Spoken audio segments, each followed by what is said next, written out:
Don't go away. On this week's episode of Doggy Dilemmas, you're going to meet Brady and learn how to teach your dog to lay down and stay. Denise Mazzola is a certified professional dog trainer with over 20 years experience training dogs and people. If you've got a doggy dilemma, Denise can help.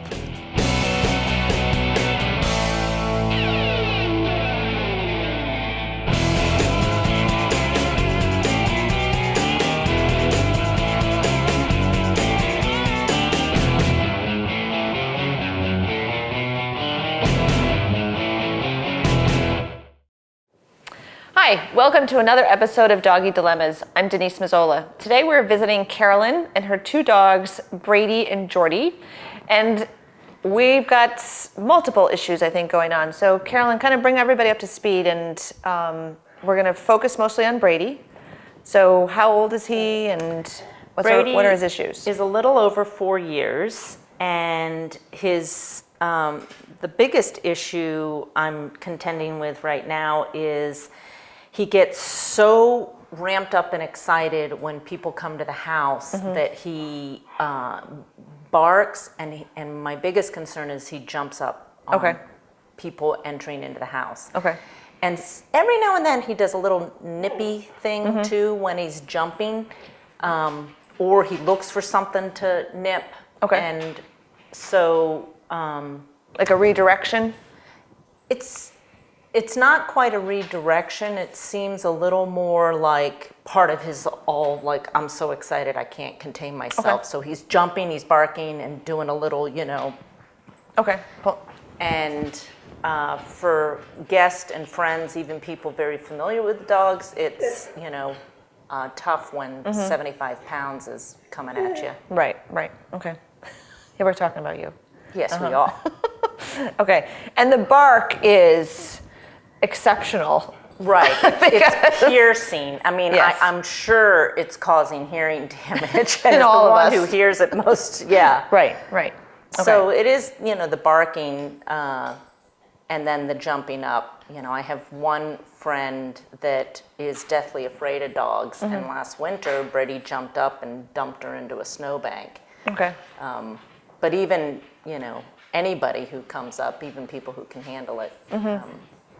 Okay, so let's go back a little further, because I want everybody to know that Brady has some other issues as well. I mean, he sort of has I don't know if I would say a low-grade anxiety, but he definitely suffers from anxiety. Yes. And these two are antithesis of each other, because Jordy is... Zen dog. Yes, zen, well-adjusted, well-socialized, and they're not related in any way. You just adopted them together. And just the way that Brady's lane currently is not relaxed at all compared to the way Jordy's lane. And he has been stretched out while we've been here, but he's done a lot of yawning. He's done a couple of shake-offs, all which are stress signals and ways for him to try to dissipate that stress. So in some ways that's good, because I don't recall previously him doing a lot of shake-offs. Right. Previously, and also to back up, I adopted Brady when he was 2, and Jordy, they think, was 1. So he has a 2-year history that is blind to me. I don't know what went on. But and then worked with you and with him for a year with intensive training and, getting on top of it. And with all those environmental controls, he still had this base level of anxiety that he couldn't control, and in that state, he didn't even demonstrate any stress signals. He wouldn't do shake-offs, he wouldn't yawn, he wouldn't, stretch. And it's since seeing an animal behaviorist and getting him on Prozac that his anxiety has been reduced enough so that he can exhibit some normal dog stress and communication. Yep, that's good. Okay, and so how long has he been on the Prozac? I should know, but I didn't look at my calendar. August 6th. No. Day permanently. Was it August? Yeah. Oh, actually, it was August 31st. Okay, so it's the end of August. So August, September. The appointment was the 31st, and I went straight from the doctors to the pharmacist because Brady was suffering, and And, I had reached the end of my options of training and environmental controls and Right, because you had done the training, you had done the environmental controls, and just so everybody knows, Brady, when he reached, well, it wasn't even a level of stress that I could ascertain would cause him to start a fight, but he was starting to go after Jordy. Right. After 2 years of living, more than 2 years of living harmoniously together, and Jordy being kind of his cushion with the world, he turned on Jordy and attacked him. Right. And I had seen he had done a couple of those things at my house when he was in the care. So, but then what changed was you were transferred from Washington to Boston. So you were commuting back and forth, and the dogs were home, but with different caregivers coming in and out. So Brady's routine completely changed. Right. And I realized there were a number of triggers that led to his attacking Jordy. No individual trigger was like, oh, that would definitely cause this. But stacked all together, it was like a cumulative effect that led Brady to, this high state of anxiety. Right. That he then... And no way to dissipate it because he doesn't shake off, he doesn't do all those things. And then there's the other interesting thing that's worth talking about just briefly is Brady gives no warning. There's no growl, there's no lip curl, there's no nothing because we've talked, but when they occurred at my house, I was completely shocked that he was even attacking another dog because there had been no indications from him whatsoever that this was too much for him. And what we guess is because they're both from the South, and labs are often hunting dogs, and hunting dogs are often subjected to shock collars, that I feel strongly that he was inappropriately trained with a shock collar. Because what could happen, and has happened in his case, is all of the normal warning signs that dogs have, which is growling, lip curling, sending out signals that say, I'm not comfortable, go away, or give me more space, or whatever, are completely missing from him. He doesn't have them at all. He just goes for it. And then now that you and I and Brad are aware of the triggers, we can intervene or prevent right from the beginning. But there was no opportunity to do that based on the behavior that we saw from him because it was void. It just wasn't happening. Right. He doesn't speak dog language. Right. And whether it was a shock collar or something else, I agree that it was trained out of him. For some reason, they thought that was negative, that his growling or whatever, which is perfectly normal and necessary. And, he doesn't exhibit that. Now, since being on Prozac and monitoring his, triggers and ensuring they're not in there, he has gotten better, in part like showing the stress signs so that I can pick up on, oh, okay, this is too much for me. This is too much for him. Yep. And there's another yawn. But he still goes, straight to, I had an incident last week when I was hiking and he was off leash and another lab came at him full tilt. And in a nanosecond, the two of them were at it, and Brady's fur was up from neck all the way to rear, which is very concerning. It just means arousal. Some dogs will get, their hackles up because they're going to bite or they're in a fight, but it's also because of play and arousal and other things. But what was interesting when you told me that originally was he was able to calm himself down afterwards.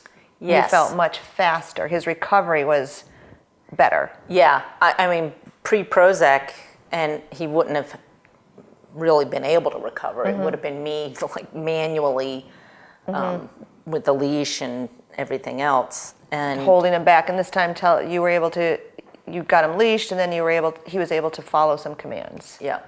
The other interesting thing is in all the encounters Brady's had with other dogs, and he's had many, it hasn't escalated beyond a certain point. Now, granted, I intervene, but he also has incredible bite inhibition. Right. You know, I've seen him get into it with a little dog that came in and tried to grab a treat that somebody else was giving him. And it looked like that dog's head was going to be ripped off by the way Brady was going after him, but dog didn't have even a puncture wound. Yep, so that's good. So somewhere along the line he learned that. Right. And bite inhibition is the amount of force that a dog uses or doesn't use. And having good bite inhibition means that the dog is using very little force, because dogs have the ability to crush bone. I mean, most of them do. So that is good. And those are all the elements that Dr. Posage and I were looking at with you guys in terms of what are the possibilities for his success. Right. What's the outcome here? And the fact that he has good bite inhibition, that we were able to identify that it was a lot of trigger stacking that started this episodes with Jordy, which had never happened before. And then the Prozac. And I think, we had talked about medication way back when. Right. Right. When I first met Brady, I was like, yeah, right. And so then, not unusual. We're going to talk a lot about motivation of our dogs, but we also have to be motivated to take that step to do that thing. And for you guys, it was unacceptable for him to go after Jordy. So that was it. Excuse me, that motivation to take that next step and see what happens with him. And I'm really relieved and happy to see that the medication is starting to bring that down. And it's important if anybody's thinking about putting their dog on medication. It's a process. I mean, it takes time for it to build up in their system. You have to be observant. And a lot of times I work with people, so I see the dog every couple of weeks, and I can make observations that this is better, this is not. We need to go back to Dr. Posage and do an increase, which you have just done is an increase, but you haven't started him on that. So it'll be another couple of weeks before we see whether that takes effect. And there's also this sort of sweet spot between maybe too much, where the dog is lethargic and not eating, and that's not the goal. That's not what we're trying to do either. And then you back off and you find that area where they're got their energy, they're eating, but the anxiety is just under control, so that the dog can be a dog and not this anxiety mess. Right. And you were integral in getting us to Dr. Posage, and I would add that it's the medication, but that normalizes Brady. I then, with your help, had to ramp up the training and the environmental controls to help him unlearn the behaviors that had grown up around, when I'm anxious, I'll just lash out at Jordy, or I'll just, Right. Yep, good. Okay, so he's a 4-year-old dog, and he's been jumping for probably all 4 of those years, but definitely for 2 when he comes in, when people enter. And the other thing I noticed is when I entered is that bark, bark, bark, bark. Like, that is just anxiety. I mean, It's not like I have worked with so many people like, oh, barking doesn't bother me, but Brady has that bark that's like, oh, really? Like, this is old instantly. Right. And it just keeps going and keeps going, and the pitch just sort of stays high, and it's just like he's walking around like bah, bah, bah, bah, not, and his whole body is kind of like right. And barking is a sign of stress, so there is some of that as well. So, all right, so let's talk about changing that behavior. So he has 4 years of jumping and the barking, and I'm thinking that we need to address both. So the value of that is up here. For whatever reason, it gets him something. It does something for Brady, so that's why he keeps doing it. Right. If it wasn't somehow reinforcing to him in ways that we won't know, he wouldn't do it. Right. So whatever we want him to do is a value of probably way down here. And so the job is going to be to switch those, and that's going to take time, right? Because he didn't get up here in a week. Like, if he had been just doing the behavior for a week, it'd be a piece of cake to switch it, to change it to something else. Right. Because now 4 it's years of... Right, and now we have to switch that. So there'll be more management on your part. We'll talk about, and I'll remind you, leash him and step on it, so he just can no longer practice any behavior, whether it's aggression, jumping, barking's a little separate. We'll talk about that. Running away, not coming back when called. The number one thing that has to happen is it has to be stopped first, Because you can't have him practicing and continuing to do the behavior while we're trying to teach him a new behavior. It's just counterproductive. We'll end up grabbing him and yelling at him or reacting to him, and then if I could anthropomorphize from Brady's perspective, it'd be like, oh look, now Carolyn's running around chasing me and grabbing at my collar, and this is a lot more fun than I thought that it was even before, right? So, and if everybody that ever walked into your house could walk in and just act like he didn't even exist, the jumping might go away. I don't know about the barking, because the barking is not attention barking, it's stress barking. So that's different. And the barking, I want him to stop jumping up on people, period. But the barking, I haven't really worked to address, because in part I like him barking. Stranger comes up to the house and he'll bark. You can get rid of barking when people come, but don't worry, I think even he'll bark. I don't know really of any dog that it can be taught so well to not bark when guests come, that when it's that intruder, because if you're home, your whole behavior and personality will be a little bit different. You'll be on edge. And I would be shocked to find out that some dog didn't bark or act naturally protectively for some intruder coming in, or even walking around the house. I think he'll still bark for that. But it'd be nice if we could tell him quiet or stop or enough, and give him something else to do. But in my mind, I think we'll approach it as addressing the jumping first, because I want to see if the barking will go away automatically when he has something else to do, or if we're going to end up with a dog in a downstay who's still barking his head off that way, then we can do something else. We'll do something else about that. So just to understand that attention barking, like if Jordy were sitting here barking at us for attention, right, we would treat that one way. I mean, you could get up and walk away, you can ignore him. When he's quiet, we could start to reinforce him for that. But the stress barking that he does, one, it is acknowledgeable. I'm going to acknowledge how hard it is to ignore that constant pitch. And it's coming from a different place. So it's not like you could walk away. We could hear him, like after I came initially and then I went back outside, he was still bah, bah, bah, bah, doing that bark, just because he knew that we were here. And that's harder. Just ignoring it doesn't make it go away. Right. As you've probably right. found out. All right. So, but while we're talking about barking, what have you done, if anything, to try to stop the barking and to try to stop the jumping? So when I've hosted, I host teas, and when I have about 8 to 10 friends coming over, many of whom are dog lovers or owners, I will get my treat bag and I will be in the dining room, not in the entryway. And I've let my friends know that they can come to the door, they can ring the doorbell, they can knock, but they should then just come in. And meanwhile, I have Jordy and Brady sitting, and I'm pounding them with treats. They're sitting, they're being quiet, they're not barking, they're not jumping, and they're not running to the guests or to the door. And that's one thing I've done. Okay. And are they leashed? Are they able to stay focused, or you find like they leave you and check them out and come back? Are they going back and forth, or are they just cool hanging out with you? If they want to check out the people coming in, but if I'm steady enough with the treats, I've managed to keep them there and keep them focused on me. They might turn around and look, but if I'm pounding them enough with the treats, then I can keep them there. I have not had them leashed.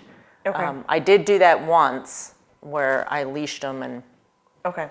And no, it seems like one of the fights was about treat delivery, and you haven't had that problem recently.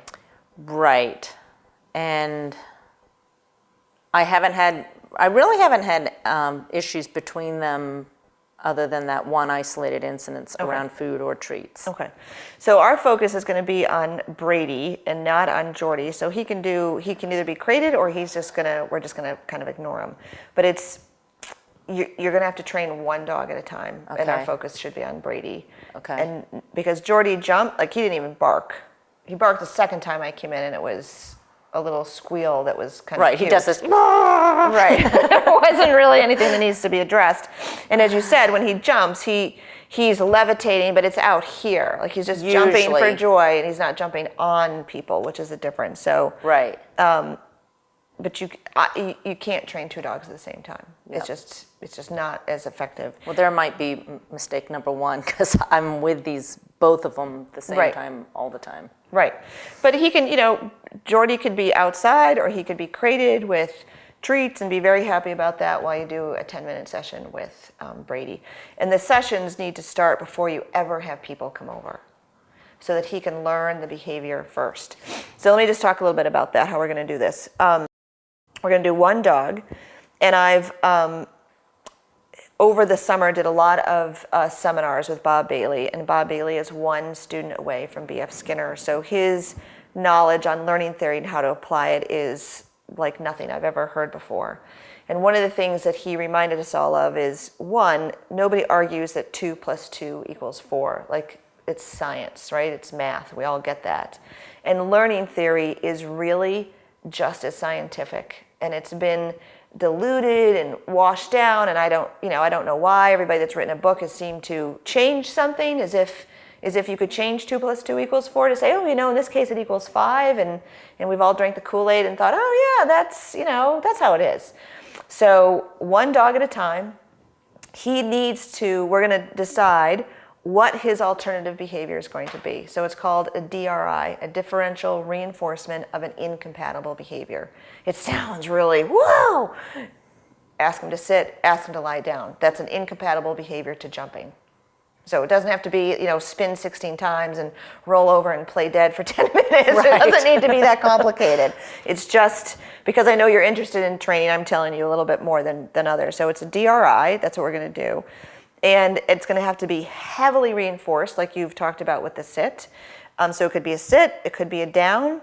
And in the acquisition stage, which is when we're teaching him to do it, the down or the sit, there should be no pressure, no distractions on the dog whatsoever until he has that behavior rock solid.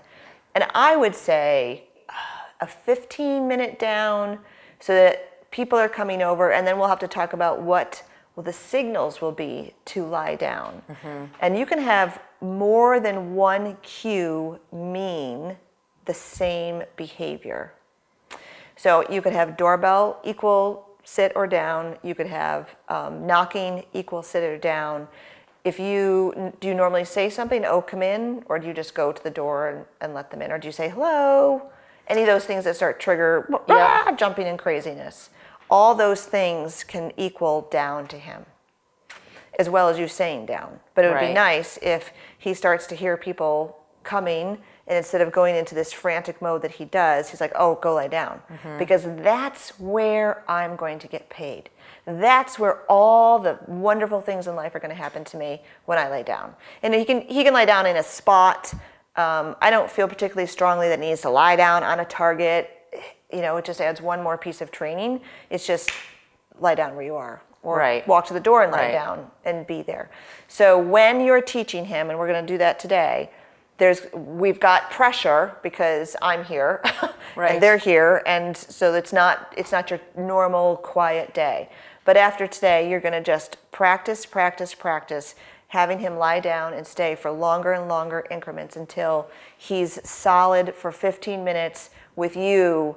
And you can start adding little distractions, we'll stand up, squat down, turn around, take your eyes off him, not pay attention to him. And he's like, I get it. As long as I stay here, I get paid. Then you'll start to add little bits of pressure. And one of the, pressure could be you taking a step away, because we haven't talked about distance. So when you're teaching a stay behavior, which is what we're talking about, first you want the duration. You want the length of time to be where you want it to be. And 15 minutes just seems to me, you can certainly change that, seems to be a good place for people to come in, and for that initial energy of people coming in. There isn't a household out there, there isn't anybody out there watching that says, my dog doesn't do anything when people come in. Right? I mean, Thor's 13, so if he hasn't heard me come in, he doesn't do anything.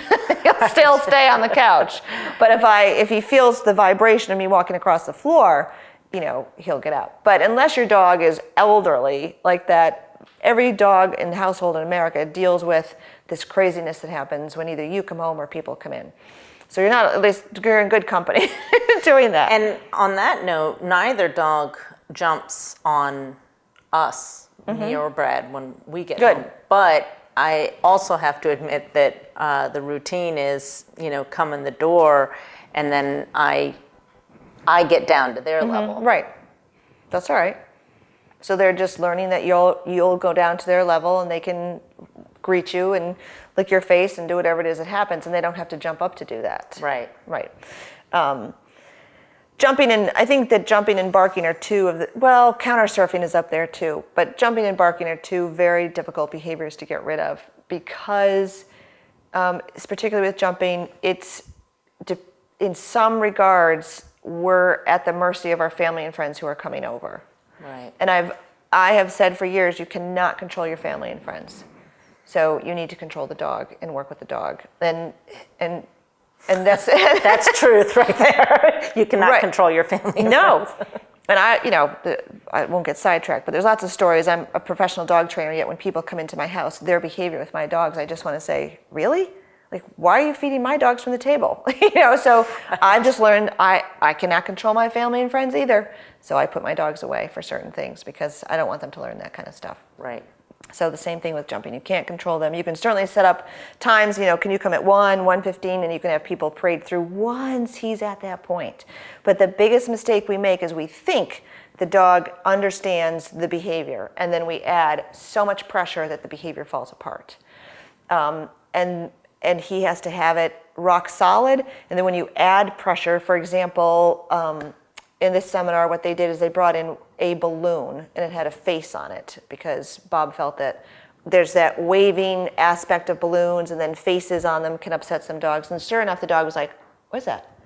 And we were asking him to target something, and the dog was like, I think there was all this hesitation. The behavior completely fell apart, and until that behavior was built up again, that balloon just stayed right where it was. And then once the dog, yep, I got it, then they moved it, or they let it go higher, right, because it was a helium-filled balloon, right? So something very simple like that, and the dog's like, oh, I can get this now. Doom, doom, doom, target. Yep. Then they brought in 2 balloons, and the dog was like, what? And then we had a smaller breakdown of the behavior. He still targeted, but it was slower. He was more focused on the balloons until he adjusted again. And then by the time we got to the 4th or 5th balloon, the dog's like, yeah, I got this. Boom, boom, boom. And it didn't even faze him. So then you can add a different type of pressure at that point. But we're not going to go from downstay 15 minutes here or some other part of your house and then have people knocking and parading in because the behavior will fall apart. And that's also not the time to teach. That's the time to prevent and manage. So it could be, oh, look, someone's coming, run to your crate and get a big old bone, or go upstairs and get a bone, or just put them on a leash and step on it. But that's not the time to teach. And I want you to stay in the teaching mode for I don't know, 6 months to a year before you go into testing. Mm-hmm. Because if you go, like when we teach classes where there's always people in class that we're identified, oh, they're a tester. So we'll say, listen, you need to be a teacher, not a tester. That animal is still learning. Oh, yeah, I'm much more of a tester. I want to see if he can do it. Well, no. I mean, every once in a while you'll have to ask the question, can Brady lie down and stay when I drop a ball? Is his downstay that solid enough that when you drop a ball, he can stay? So there will be times where you have to ask the question, can the animal do this? And then you do it, and the answer will be, nope, he got up. Okay, so the ball is too much of a distraction. We need to go back to teaching again.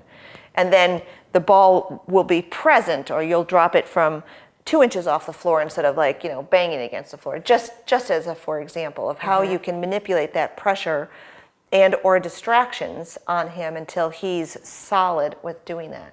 Mm-hmm. And there's also a piece of oftentimes the first time the animal goes through this type of learning that it's painfully slow. So be prepared. You can do other things too, but it can be painfully slow until the dog sort of gets all the concepts. And then then the next time you teach something, the dog's like, oh, I understand this process, right? They're more like the college graduate instead of the middle school or elementary school. Okay. Now, just a word about reinforcement, which we've talked about, but larger behavior units require larger reinforcements. And it can be more food, it can be better food, but it could also be other things. So the example I'm going to give you is, again, Bob Bailey, who has taught hawks and pigeons and crows and all sorts of incredible numbers of animals, has also done a lot of work with dolphins. And I believe it was World War II. They worked with male dolphins and they taught them, slowly over time. They would swim out miles, I don't even know how many miles, but miles out to enemy ships, plug the intake or outtake valve or something so the engines would stop working, and then they'd swim back. That's a huge behavior unit. So what he said is when the dolphin was learning to jump through a hoop, they got a fish, right? Smaller behavior unit, still a good reinforcement, but smaller. But when the dolphin did this swimming out, say 10 miles, plugging the intake valve of the ship and then coming back, they got buckets of fish and a lady dolphin, which we all thought was very funny. But, but that's not something that they had access to, right? I mean, and in our mind, we're like, why didn't you just swim away? Right. He's out in the open water. I can't speak to that. I don't know why he didn't swim away. I guess because the reinforcement was so strong that this was the behavior unit and he would come back. So as you're teaching the stay, when the behavioral unit gets bigger, people tend to think the dog should do it, knows to do it, or you expect them to do it. And generally speaking, I find that most human beings that are training are stingy. They'll just give a little piece because he should do it, because I told him to do it. But you're really talking about an animal who works in very much they're going to do what's in their best interest. And if it's in Brady's best interest to lay down because you're going to give him, I don't know, bagels, liverwurst, whatever we've determined is great for him, yeah, he'll stay there. But if it's not in his best interest, or there's not enough history to tell him it's in his best interest, and he wants to do as little as possible to get it, any animal wants to do as little as they have. They want to expend, let me say it this way, they want to expend the least amount of energy for their bigger bang for their effort, for their flight. Birds, science shows that birds will fly further for a higher protein meal. Otherwise, they're not going to expend that energy. Right. Because it's all about survival. If they fly 5 miles and they find nothing, their chances of life, their chances of life expectancy just kind of decreased a lot. All right, so I think Brady's warming himself by the fire. Yeah, he's which is typical. Jordy likes the cool, so he's in here, and Brady wants the heat, so he's in there. Brady! I'm going to get everybody. And I'm going to get my bag of tricks. And there's no issues. So let's do something with Jordy. I don't know where you want him to go, but I'll put him up in the bedroom. okay, so he can go up there now. Okay. You're going to stay here with me. Some treats for you. Come on, Jordy. Okay. All right, so let's just see so you tell me, do you want to sit stay? I think down down is better. Okay. Sit, he's too positioned to. Right, and I think it's going to be easier for him to lay down and stay for a period of time. And he's been offering them to me. Good. Like this? Although he's been offering even a relaxed down, not the. Okay. So I want you to just take a few treats, and I want you to do 3 downs. So you can toss a treat to help him get up. I want you to do 1 sitting, 1 standing, and maybe put your foot on the chair or something. Just 3 different positions so that we're sure that the down is generalized, that it's not dependent on context of, oh, she's holding food in my hand, I'm going to lie down, right? Food in your hand, he's going to lie down. Or the context, oh, I'm reaching for the cookie jar, the dog will sit or lay down. I want to make sure that he's going to do it because he understands either the word or the hand signal or both. Okay, so tell me again what I'm going to do. So you're going to put the treats behind your back and just stand up and ask him to lie down or move around so he'll get up. Yep. Lay down.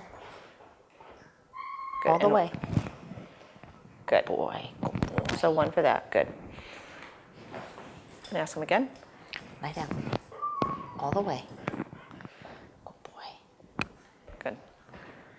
So do you feel like you always have to?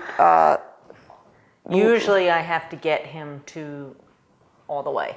Okay. So let's just sit in that chair and ask him. Lay down. Now just wait there. So give him 3 for that. Good boy. Good boy. Right. So 3 because he relaxed on his own. Right. 1 when you have to relax him. That's all right. All right. So down's not too bad. I've been using the clicker too. Yep. That's all right. So we don't really need the clicker for the stay position, and you've been working on this more than other things. I'm out of treats. That's right. So you've been working on this more than other things. The down. Yes. Okay, that's good. I mean, he's offering it. So. Yes. So let me see how you've started the stay.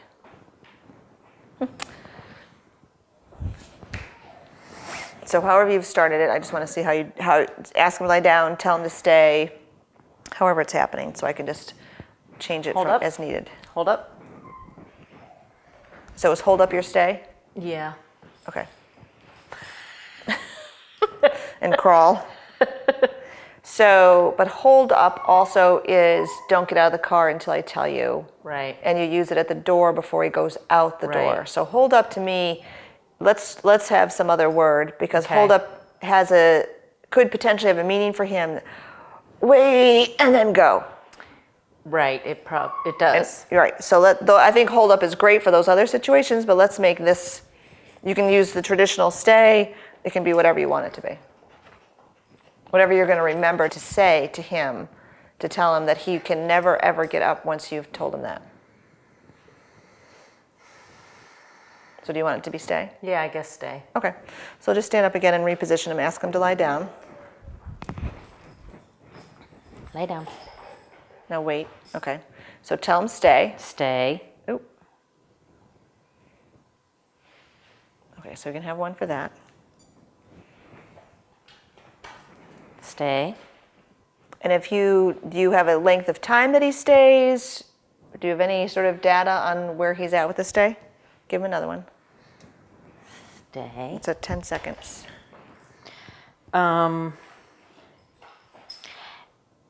With the hold-ups, he's pretty good. Okay.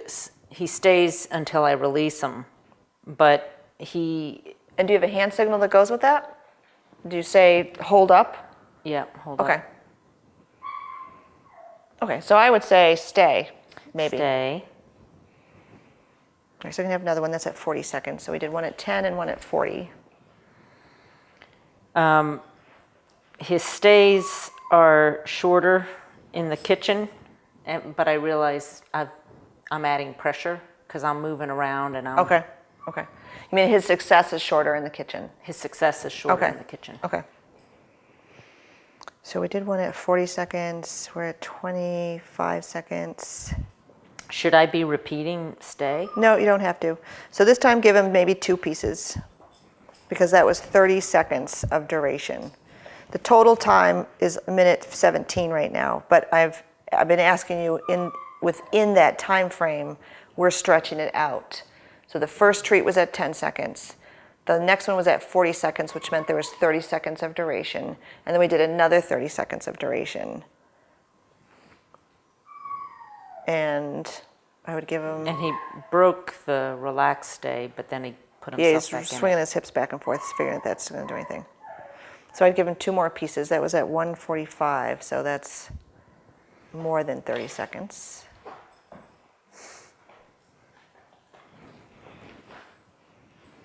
Good. So we're going to go in a total of 2 minutes at this point.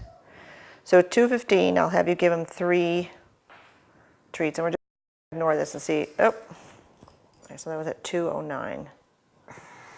So any Hand in the movement, treat bag. right? So he's just not ready for that. Right. So- I was out of... Yep. So if you're out, then release him Okay. instead of risking that Okay. happening. The more, there was just one. It was successful up until 2 minutes. He had swung his hips back and forth, but he hadn't gotten up. But he's clearly not relaxed. No. I mean, he's in the relaxed position, but that food motivation in him is really strong, which is great. He'll continue to work to figure it out. Yeah. Okay. So just so we can tell him to stay again. Stay.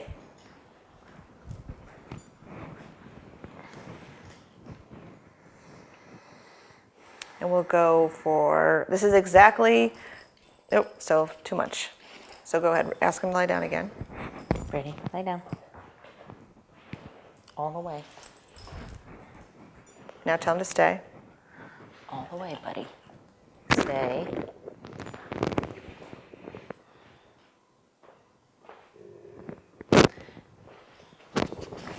Oh, so we're just gonna, so this is impulse control, and his just not happening fast enough.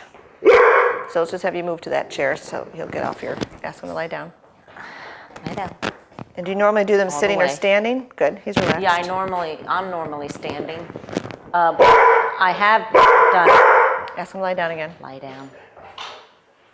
I have done it, you know, I'm sitting in the driver's seat of the car and he's in the back of the car, and I've done a, Okay.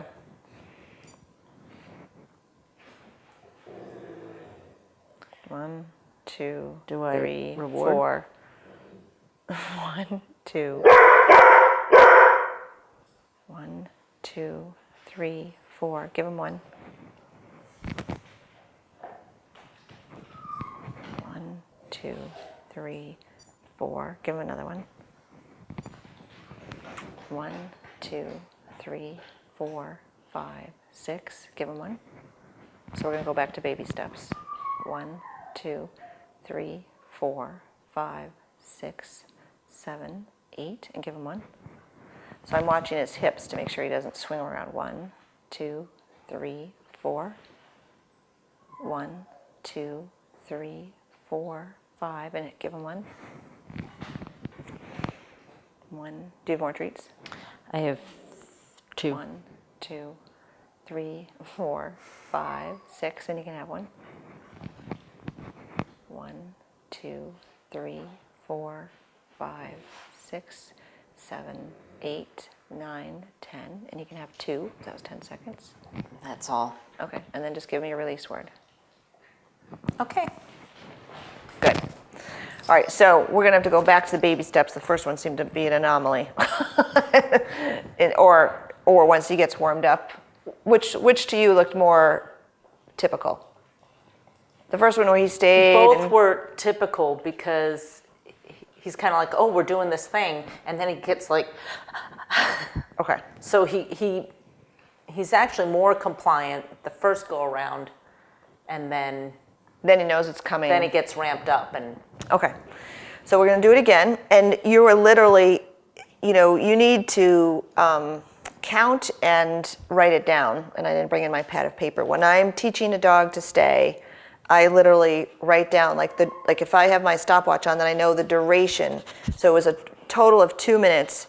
And I reinforced at 10 seconds, 30 seconds, 50 seconds. I write that down so that I know exactly where I'm at, where the animal is at in training, so the next time I can set them up for success. Yeah. Because we want success. We don't want him to have to be success too. yeah, to be guessing all this. And I will get pen and paper. The other question I had is, what about reinforcing him when he's down by saying, good boy? I think that's nice and it makes us feel good, but he's not going to work for that. You can keep it calm. It's really going to be about when this goes in his mouth. Okay. Because again, that's that evolution. Animals have been figuring out what gets them food their entire lives, He's right? trying, Yes. he's cycling through Yes. whatever. He's like, Yes, I'm he is. down now. All right, so when you give him more than one treat, come here, buddy. Trying to get up. Down. Stay. So let's say he's just stayed there for 30 seconds and he hasn't barked. I'm not going to worry so much about the hip thing, as long as he's not standing up and as long as he's not barking. So when you deliver, And as long as he's not up and if or I don't want him he's sphinx. switching. Right. Yes.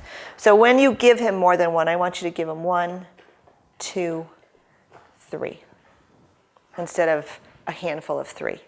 Right. I want you to deliver them Right. specifically like that. Okay. Good boy. Oh, there's a free one. Which works against us. I've been working on the leave it many. too. I've actually been successful in getting him to leave a piece of food that I dropped. Oh, good. All right, so let's do that one more time. And you're going to ask him just to lay down. Lay down. 1, 2. So nothing, so wait, now recount. 1. 1, 2, 3, 4. No, we're just, so wait till the 5. barking stops. So if he's barking, he's not going to get anything. And you'll have to decide, does he do this when we're not here? This barking thing?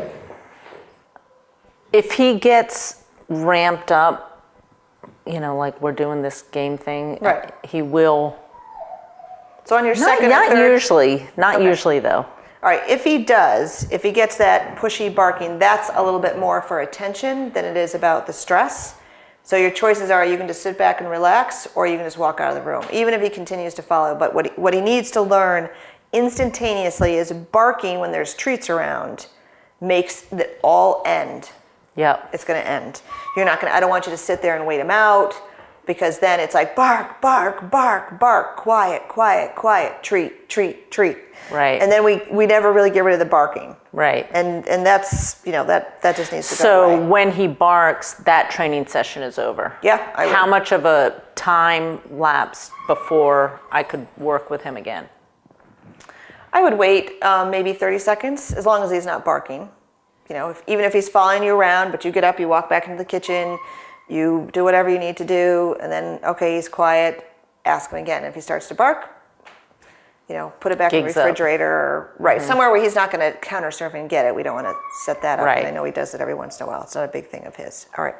So let's just, and it feels initially, you are literally increasing his duration by seconds. And that's exactly the way it has to happen until the concept, again, the concept is he understands. Now, let's just for a minute talk about the criteria that we're looking for. The criteria that will get him a treat is that you've asked him to down, you've told him to stay, and he's relaxed.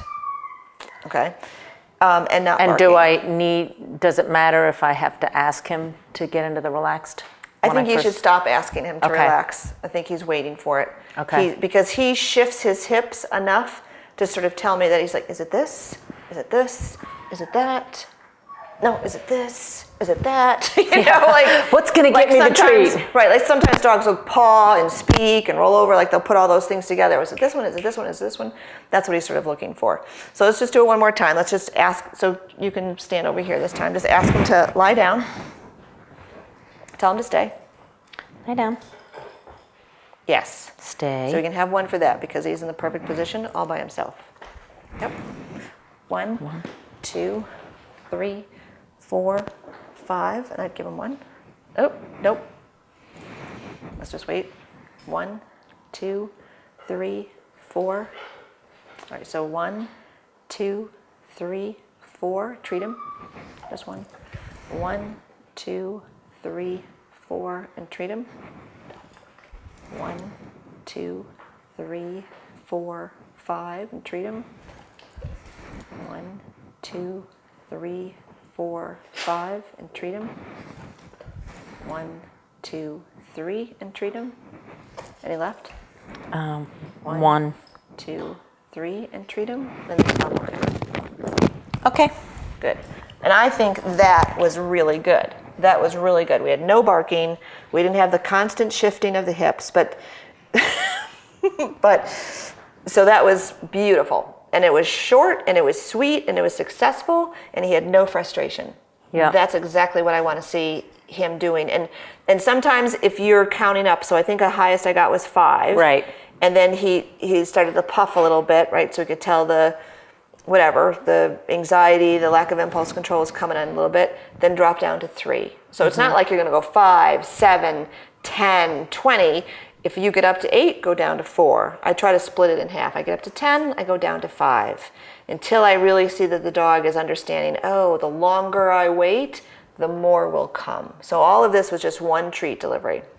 Now, the reason I said stop, because he was relaxed, and then he I can't remember what he did. He either did finks or he did fink. Like he went from relaxed hips to this hip just as you were going to deliver a treat, and I said stop, because you don't want to relive all of those mistakes, which are that you treat him for being too rigid. So let's do one more, and this is going to be a very uneventful training day, because that's what it needs to be for him to be successful. And as he starts to get those messages of staying in the relaxed position is what makes the food come to me, he'll do it more. So if he's switched his hips, you have to recount so that almost gets erased. Oh, okay. But it would be better to try to get the treat delivery happening before he starts to play with that hip position. And don't put a treat in his mouth because it was almost so close. He looked cute. Stick to the criteria, and then you'll get more of it. But every time you put a treat in his mouth for anything else, you've basically told him, offer that to me again. Right. And we don't want all that. We want it. And he'll get it when we're clean about criteria and what we're reinforcing. The behavior will be so fast, you'll be shocked. It'll seem so easy. But it's when we reinforce for all these almost, it was cute, oh, that's okay, that the animal's like, oh, okay, so this position, and this position are all equal. I get treats for all of them. I'll offer any one of them. And then we get frustrated and start to use things like, oh, he's resentful or stubborn or some of the other things I've heard. And actually it's because we've miscommunicated. Okay. Right. So like me reinforcing Jordy's squeals by running out and playing with him. Yeah. Which is why he's at the door. But if you don't mind it, then who cares, right? But if you're trying, Brady has some issues and we're trying to really communicate to him what we want and what we don't want. So don't reinforce anything that you don't want. So the criteria is down, relaxed hips, no barking. Now, question. First of all, he just offered that without me. Yep, but I'm going to have you get up and stand over here and ask him. Okay. And second question is, should I reinforce him? He just did a relaxed downstay for longer than any of our counts on his own. Right. Do I... You could certainly reinforce him now because he offered the down. The more but not now. Right. But not now. The more he is reinforced for the criteria, which is laying down relaxed and no barking, the more you'll get it. And the rest of the stuff, you just have to let it go. Yeah. And not be afraid that it won't come back, because it will. So let's just have you stand up so he gets up again. You'll sort of just help him get in position. It will be interesting to see what he does. Lay down. Good. Give him one for that. Stay. And now you do the counting. 1, 2, 3, 4. 1, 2, 3. 1, 2, 3, 4, 5. Now. 1, 2, 3, 4, 5. 1, 2, 3, 4, 5. Good. Very good. 1. Oh, I like the fact you're not looking at him. That's very nice too. 3, 4, 5, 6. 1, 2, 3, 4, 5, 6. Good. Give him one more. And count to 3, and then release him with no more treats after that. 1, 2, 3. And wait. Okay. Good. So have there be a little bit of time between the last treat and you're okay. So this doesn't inadvertently predict the treat. Okay. Good. So what I'd like you to do is either, you could either send me notes or you could send me little videos if anything starts to happen that you're not sure about. But the thing that I really, really, really want you to get into your psyche is criteria. And the criteria is relaxed.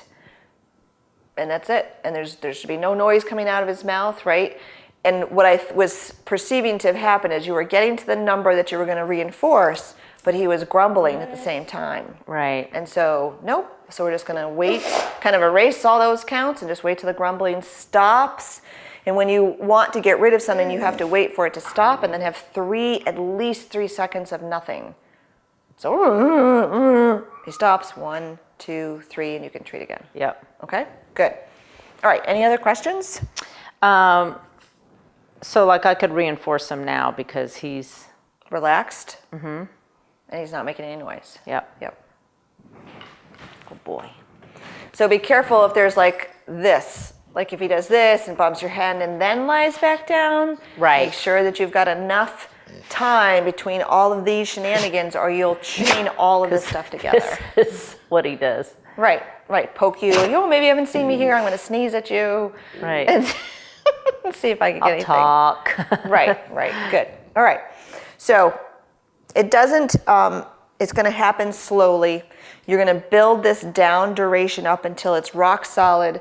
Then you will introduce pressure in very small amounts so that he can still be successful. And you might need to shift the treats or give higher value treats depending on the level of pressure. So if you start with chicken, then stop using chicken and use something else, and then you can go back and chicken will be even better. This was liver treats and other things for him. The end picture that you want is, in my mind, he lays down out there and you're able to walk away from him to a certain distance, open the door, and have people come in. So once you get that duration, then you'll add, like you've already gone to a place where you're not looking at him all the time, right? Then you'll go to a place where you'll take a step away and you'll come back, but only after you have duration. You'll take 2 steps away and then you're going to come back, treat. Because you went a little further, he stayed, he gets paid a little bit more. It's a little bit bigger behavioral unit. So slowly you'll have to have that end goal. He stays, I walk over here, I open the door, hey, come on in, there's conversation, there's chat. And then he'll be, yep, I know, I'm just going to stay here. I'm going to get paid big time for that. Like that will be up here in value, and the barking and jumping on people won't even exist anymore. Right. And in the meantime, he should be leashed. We only did this just to make sure he'd stay here. And you can crate him, or you can leash him. Come here, Brady. And I just step on leashes like this, so that if I have to, come on in, and he might be, but he won't get to them. I've had limited success with that technique. You have to put all your weight on, or just crate him. Yeah. But he cannot practice that while you're trying to get this other one going. Sounds good? Yes. And I'm happy with, what we already saw today. Great. All right. So thank you for tuning in to this week's episode of Doggy Dilemmas with Brady, the barker and jumper, and I look forward to seeing you next week. If you have a doggy dilemma, Denise can help. Visit www.denisemazzola.com for more information.